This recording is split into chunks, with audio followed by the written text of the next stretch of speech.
अस्सलाम वालेकुम दोस्तों। 26 नवंबर 2008 को रात 8:20 पर 10 हमला आवर अपने अहदाफ की तरफ रवाना हुए। हमला आवरों को दो के 5 ग्रुप्स में तकसीम किया गया था और इस्माइल खान इन सारे हमला आवर ग्रुप्स का लीडर था। इसके साथ दूसरा हमला आवर अजमल कसाब था। ये दोनों टैक्सी पर बैठकर 9:20 के लगभग इंडिया के सबसे मसरूफ़ रेलवे स्टेशन CST, जहां इंडिया की सेंट्रल रेलवे का हेडक्वार्टर भी है, पहुंचे और हैंड ग्रेनेड्स और AK-47 राइफलों से हमला कर दिया। इस स्टेशन से लगभग 35 लाख मुसाफिर रोज़ाना सफ़र करते हैं। इस हमले के नतीजे में यहां 58 लोग मारे गए और दर्जनों ज़ख्मी हो गए, जिसके बाद गुड़गांव चौपाटी पर पुलिस के साथ तसादम में इस्माइल खान मारा गया, जबकि अजमल कसाब को ज़ख्मी हालत में ज़िंदा गिरफ्तार कर लिया गया। इसी रात 10 बजे के करीब अब्दुर्रहमान और फ़ादुल्ला नामी हमला आवरों ने ओबराय होटल पे हमला किया, जहां 33 लोगों को कत्ल और मुतअद्दिद को ज़ख्मी किया गया। 10:25 पर एक यहूदी सेंटर नरीमान हाउस पर बाबर इमरान और नज़ीर नामी हमला आवरों ने हमला किया और 4 अफराद को कत्ल और मुतअद्दिद को ज़ख्मी किया। ल्यू बोल्ड कैफ़े और बार पर हाफिज़ अरशद और नसीर नामी अफराद ने हमला किया, जहां 10 लोग मारे गए। इसी तरह शुएब और जावेद ने ताज होटल पर हमला किया, जहां बाद में हाफिज़ अरशद और नसीर नामी हमला आवरों ने भी उन्हें ज्वाइन कर लिया। ताज होटल पर हमले के नतीजे में 32 अफराद हलाक हुए और मुतअद्दिद ज़ख्मी। मंसूबे के मुताबिक कई जगहों पे हमला आवरों ने लोगों को यरगमाल बना लिया था, इसलिए इंडिया की नेशनल सिक्योरिटी गार्ड्स को नई दिल्ली से बुला लिया गया। मुंबई हमला 26 नवंबर की रात 9:15 पर शुरू हुआ और 3 रोज़ तक चलता रहा।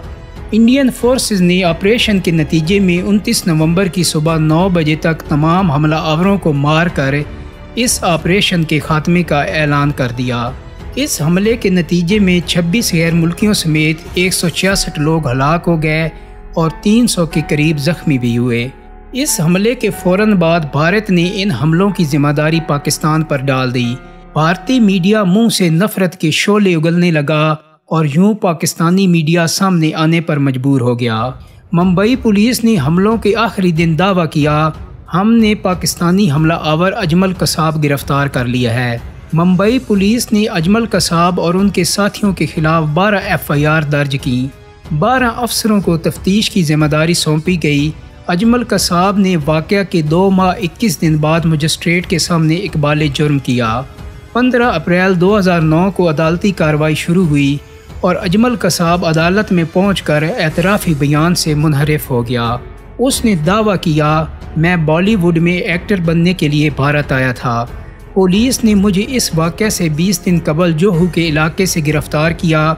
ये वाक़या हुआ तो पुलिस ने मुझ पर तशद्दुद करके ये एतराफ़ी बयान ले लिया। पुलिस ने फ़हीम अरशद इंसारी और सबाहुद्दीन 2 भारतीय शहरियों को अजमल कसाब का साथी डिक्लेयर करके अदालत में पेश किया। फ़हीम पर इल्ज़ाम था कि उसने हाथ से मुंबई के नक्शे बनाए और ये नक्शे सबाहुद्दीन ने नेपाल के ज़रिए अजमल कसाब के उस्ताद ज़कीउर रहमान लखवी को भिजवाए। पुलिस अदालत में इन दोनों को मुजरिम साबित ना कर सकी, चुनाचे ये दोनों बाइज़्ज़त बरी हो गए। अजमल कसाब का मुकदमा 332 दिन चला। चार्ज शीट 14,280 सफ़हात पर मुश्तमिल थी। गवाहों की फहरिस्त में 2,202 लोग शामिल थे। 657 गवाहों को अदालत में पेश किया गया। अदालत ने 110 समातें की। अजमल कसाब को ज़ाती वकील की इजाज़त नहीं मिली। उसे सरकारी वकील से भी मुलाकात नहीं करने दी गई। गवाहों पर जिरा भी नहीं हुई। अजमल कसाब ने फ़ैसले के ख़िलाफ़ अपीलें की, मगर तमाम अपीलें खारिज हो गईं और यूं उसे 21 नवंबर 2012 की सुबह 7 बजे पूना जेल में फांसी दे दी गई। उसे जेल ही में दफन कर दिया गया। अजमल कसाब को फांसी हो गई, लेकिन उसका केस अपने पीछे सवालात की ना ख़त्म होने वाली लकीरें छोड़ गया। मसलन दुनिया की कोई अदालत 110 समातों में 657 गवाहों की गवाहियाँ रिकॉर्ड नहीं कर सकती। अजमल कसाब के मामले में ये अनहोनी कैसे हुई? भारत के अदालती निज़ाम ने 1993 के मुंबई हमलों का फ़ैसला 2007 में किया, लेकिन अजमल कसाब का फ़ैसला 332 दिनों में कर दिया गया। ये भारतीय तारीख़ का दूसरा तेज़ तरीन फ़ैसला था। ये कैसे मुमकिन हुआ? अजमल कसाब का एतराफ़ी बयान भी तज़ादात का मजमूआ था। ये 2 जमात पास था, लेकिन उसका बयान इंतहाई पढ़े लिखे नौजवान जैसा था। पाकिस्तान के किसी भी हिस्से में कसाबों को कसाब नहीं कहा जाता। ये कुरैशी कहलाते हैं या कसाई। अजमल फिर कसाब कैसे हो गया? अजमल कसाब ने एतराफ़ी बयान में अपने पूरे ख़ानदान, चचाओं, ताया और फूफियों के एड्रेस, नंबर और उनके बच्चों की तफसील लिखवाई। इसने उनके टेलीफोन नंबर तक लिखवा दिए। ये किसी अनपढ़ नौजवान के बस की बात नहीं। पाकिस्तानी खाला को मौसी नहीं कहते, लेकिन अजमल ने खाला को मौसी लिखवाया। लाहौर का कोई शख्स दाता दरबार को अली हजवेरी दरगाह नहीं कहता, मगर अजमल ने उसे अली हजवेरी दरगाह लिखवाया। अजमल के बयान में लाहौर का मज़दूरों का अड्डा दर्ज है, लेकिन लाहौर में ऐसा कोई मकाम नहीं। वो ट्रेनिंग के दौरान बार बार हाफिज़ सईद और लखवी साहब से मुलाकात का जिक्र करता है। ये भी बादज़ क़यास है, दुनिया का कोई लीडर किसी अदना कारकुन से इस तरह नहीं मिलता। उसने अपने इतराफ़ी बयान में मुरीदकी और मानसहरा के सफ़र को 12 घंटे, जबकि लाहौर से मुज़फ़्फ़राबाद के सफ़र को 17 घंटे कहा। यह भी गलत है। हम सब पाकिस्तानी कश्मीर को आज़ाद कश्मीर कहते हैं, लेकिन अजमल कसाब ने उसे पाकिस्तानी मकबूजा कश्मीर लिखवाया।